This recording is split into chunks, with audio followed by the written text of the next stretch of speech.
No one had heard it tick in 22 years. The tall brass clock in the town hall lobby had become a joke, a relic, a backdrop for holiday photos, a thing tourists asked about only to be told, "Yeah, it's been broken forever." And then, a click, one sound, soft, precise, followed by another click. And then, the long arm moved, by exactly 1 second, and didn't stop.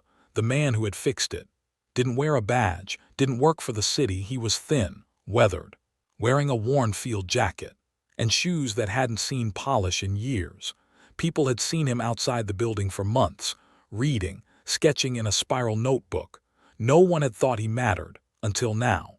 Scout Elijah's dog was the first to notice. He walked up, sat down, looked at the man, like he'd been waiting for him to return. Elijah followed, and when he leaned behind the clock face, he saw a signature carved faintly into the brass panel. E.W. Merrick, 1985, Orbital Systems Division. Elijah froze. "Wait a minute," he whispered. "That can't be him. Thank you for being here." Sometimes the smallest moments carry the greatest meaning. Today's story is one of those, quiet, powerful, and worth remembering. If it touches your heart, feel free to share your thoughts in the comments. And if you'd like more stories like this, you're warmly invited to subscribe and tap the bell so you won't miss the next one. Now let's take a closer look at what really happened. The town hall of Elkridge, Missouri, wasn't grand. It didn't have marble steps or a clock-tower dome, but inside its front lobby stood a clock, tall, heavy, wrapped in oak and brass. The kind of thing you didn't build anymore. You inherited it, like a scar or a secret. No one remembered exactly when it stopped. Some said 1999. Others swore it was during the 4th of July parade in '01. Didn't matter. It had been dead longer than most city staff had worked there. Once it had marked everything: fire drills, courtroom starts, lunch breaks for janitors who didn't wear watches. Now it just sat there, tall, silent, forgotten. A monument to deferred maintenance. But one man watched it every day. From the bench across the street, under a weathered army coat, with a composition notebook and a pencil worn down to the eraser. He never begged, never spoke unless spoken to, but every few hours, he'd glance at the clock face, just once, then return to scribbling formulas no one asked about. Most people called him Doc, not out of respect but irony. "Hey Doc, still solving world peace over there? Hey Doc, got a cure for government funding?" He'd nod, smile politely, and go back to writing. Elijah had passed him many times. He always noticed what others didn't. It was a habit born from places where missing one detail could cost you everything. What struck him first was the man's eyes, not dull, not dimmed by the street. They scanned, measured, tracked shadows, the way men do when they've been trained to watch more than the surface. Then there was the notebook. It wasn't filled with poems or prayers. It was full of schematics, circular designs, gear alignments, and what looked like orbital timing charts. Elijah had seen them before, years ago, in a different life. One morning, the building maintenance guy, Rick Hollins, decent man, always late, was trying once again to get the lobby clock to tick. The whole front desk heard the banging. "Just needs a good whack," someone said. "Or an exorcism," another joked. Rick climbed the short step stool, opened the brass panel, and stared inside like it was written in Greek. That's when the man from the bench walked in. Quiet, notebook under one arm, he looked at Rick, then at the clock, then said very softly, "Try lifting the tension spring 1 centimeter before you engage the main gear. If you torque it in sequence, the delay cycle might clear." Rick blinked. "What?" The man stepped closer. "I've watched the lag. The pendulum stutters every 12 rotations. It's not the motor, it's the harmony." Rick scratched his head. "The what?" The man didn't explain. He just reached up, hands steady, movements precise, like he'd done this 1,000 times. The front desk lady rolled her eyes. "We're really letting him touch city property." Someone laughed. "It's already broken. What's the worst that happens? It stays broken." Even Rick shrugged. "Go for it, Doc." He adjusted 3 pieces. used no tools, only fingertips and timing, then stepped back. Nothing happened. 1 second. 2. A click, and the hand moved. A click. Again, no one applauded. Not yet. It was too strange, too quiet. Like watching a ghost raise its hand. That's when Scout entered. He didn't run, didn't sniff. He walked straight toward the man, sat beside him, and looked up. Elijah followed, slow. Scout didn't do that often. He was polite, reserved. But when he sat next to someone, unprompted, it meant something. Elijah looked at the man's hands, thin, calloused, clean under the nails. Movements precise like memory. Then looked at the clock. Behind the faceplate, faint in the brass, was a signature. E.W. Merrick, 1985, Orbital Systems Division. Elijah felt something shift inside him. No one else noticed, but Scout did. He looked at Elijah, then back at the man, and wagged his tail, once, soft, as if to say, "You've seen this before, haven't you?" The next morning, someone taped a sticky note to the clock face. "Guess even a broken man can fix a broken thing." No one signed it, but everyone smirked when they passed by. Rick, the building maintenance guy, shrugged it off. He got lucky, probably jigged a wire right. The receptionist laughed. He should try fixing the vending machine next. The mayor's aide said, "Let's not overthink it. The guy's probably a retired electrician or something."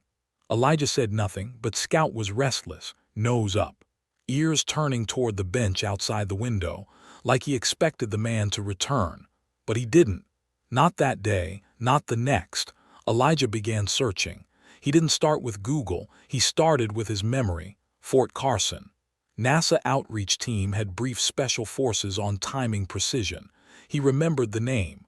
Barely, but enough. Merrick, not a common one and not forgettable. If you knew how clocks worked. He drove to the town library, Scout by his side. Pulled up the microfiche, local paper archives, engineering newsletters. Took 2 hours, then he found it.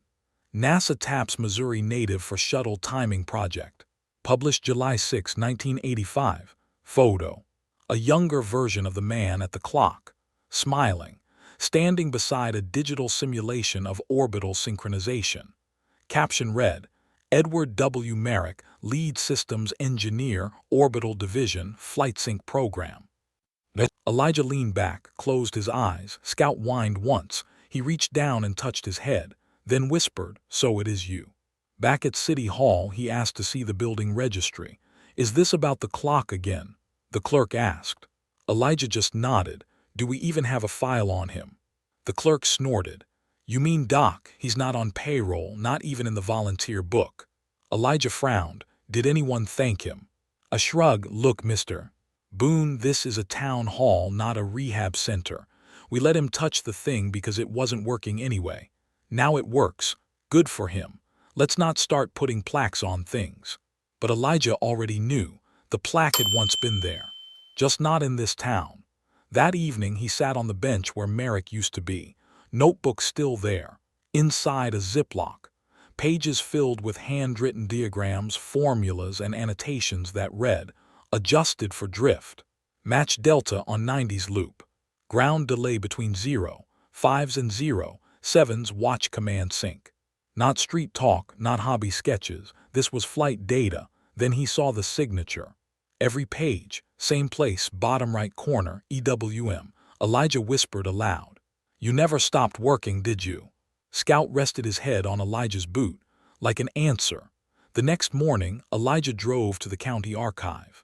Requested sealed files from 1987. Took half a day, a favor from an old contact. Then, he saw it. NASA internal memo, disciplinary review. Name, Edward William Merrick. Charge, data breach, protocol failure, project risk. But there was a footnote. No malice found. Data error traced to upper management. Engineer advised to resign to avoid escalation. Translation, he was blamed. Because he had no one to protect him. Elijah closed the file, hard, looked out the window of the archive room, and said softly, "They erased him, because he didn't come from a family that could fight back." Scout sat quietly beside the chair, tail unmoving, but eyes locked. Like he too knew what silence cost. That weekend, Elijah brought the notebook to a retired aerospace engineer in town, an old friend, retired 20 years. Still sharp, he read 3 pages, then looked up, stunned. This is flight sync tech. This guy's handwriting, I'd know it anywhere. He worked on the Delta sync system, right? Elijah nodded. Why isn't he on record? The man asked. He was. Then he was. Silence. Then, I remember that story, quiet scandal, he took the fall. Elijah left without saying more. But he knew what to do next. Not fight, not confront, restore. That Monday, Merrick showed up again. Early morning, same coat, same bench. This time, Elijah sat beside him, didn't speak for the first few minutes, just handed him the notebook. Merrick opened it, flipped through, then smiled, soft, a little broken. Didn't think anyone noticed, he said. Elijah replied, I did. Merrick didn't ask for a plaque, didn't want an apology. All he ever wanted was to be allowed to finish what he started. And the clock was just one more system, waiting to be put back in sync. But Elijah couldn't let it end like that, not with a town still smiling politely at the man they never really saw, not with a brass signature tucked behind gears that once guided satellites and now just reminded people when to take lunch. So he met with the mayor, brought the notebook, the archive printouts, the photo from 1985, spoke quietly, respectfully, like someone who'd seen enough to know when the system broke itself. The mayor frowned. I remember Merrick's name. Barely, but it was before my time. Elijah nodded. It wasn't before the town's memory. Pause. Then he rebuilt your clock, but none of you thought to ask what else he might have built. They met again, this time with the city historian, an older woman, used to cataloging photos and trivia. She stared at the documents Elijah laid out, then traced her finger over the faded NASA memo. Her voice caught. I remember that story. Quiet, buried. No one ever said he was guilty, but they never said he was. Elijah didn't argue, didn't preach, just said, time punished the wrong man. Maybe it's time we set something else right. That night Merrick sat on the bench, watching the second hand, not for malfunctions, but for comfort, like someone listening to a heartbeat they weren't sure would keep going. Elijah joined him, handed him a watch, old, brass, worn on the back a new engraving, to E.W. Merrick, who kept time when no one else did. Merrick blinked, didn't speak. His hands trembled, not from age, but release, like something inside. Finally let go. Scout placed his head in Merrick's lap and stayed there, like saying, now you're safe. The next morning, a quiet ceremony, no band, no reporters, just Elijah Merrick, Scout, and the mayor with a small plaque in hand. They mounted it to the base of the clock, brass on brass. It read, this clock was restored in 2025 by Edward William Merrick, former orbital systems engineer. In silence, he fixed what others forgot. Someone whispered, why now? Elijah replied, because some men don't ask to be remembered, but that doesn't mean they should be erased. That afternoon, Merrick didn't sit on the bench. He sat inside, next to the ticking clock. Children on field trips passed by, some pointed. One asked, did you make it move again? Merrick smiled. No, son, I just reminded it what it was made for. The clock never stopped again. At least not while Merrick was there. He came every morning, same coat, new shoes, a quiet gift from someone who never signed the card. He didn't just watch the seconds move. He timed them, logged them, spoke softly when the rhythm was just slightly off. Children started calling him Mr. Clock. On Wednesdays, a few came after school. He'd teach them how gears turn, how time isn't about speed but synchronization. How do you know when it's right? A boy once asked. Merrick smiled. When it no longer fights itself.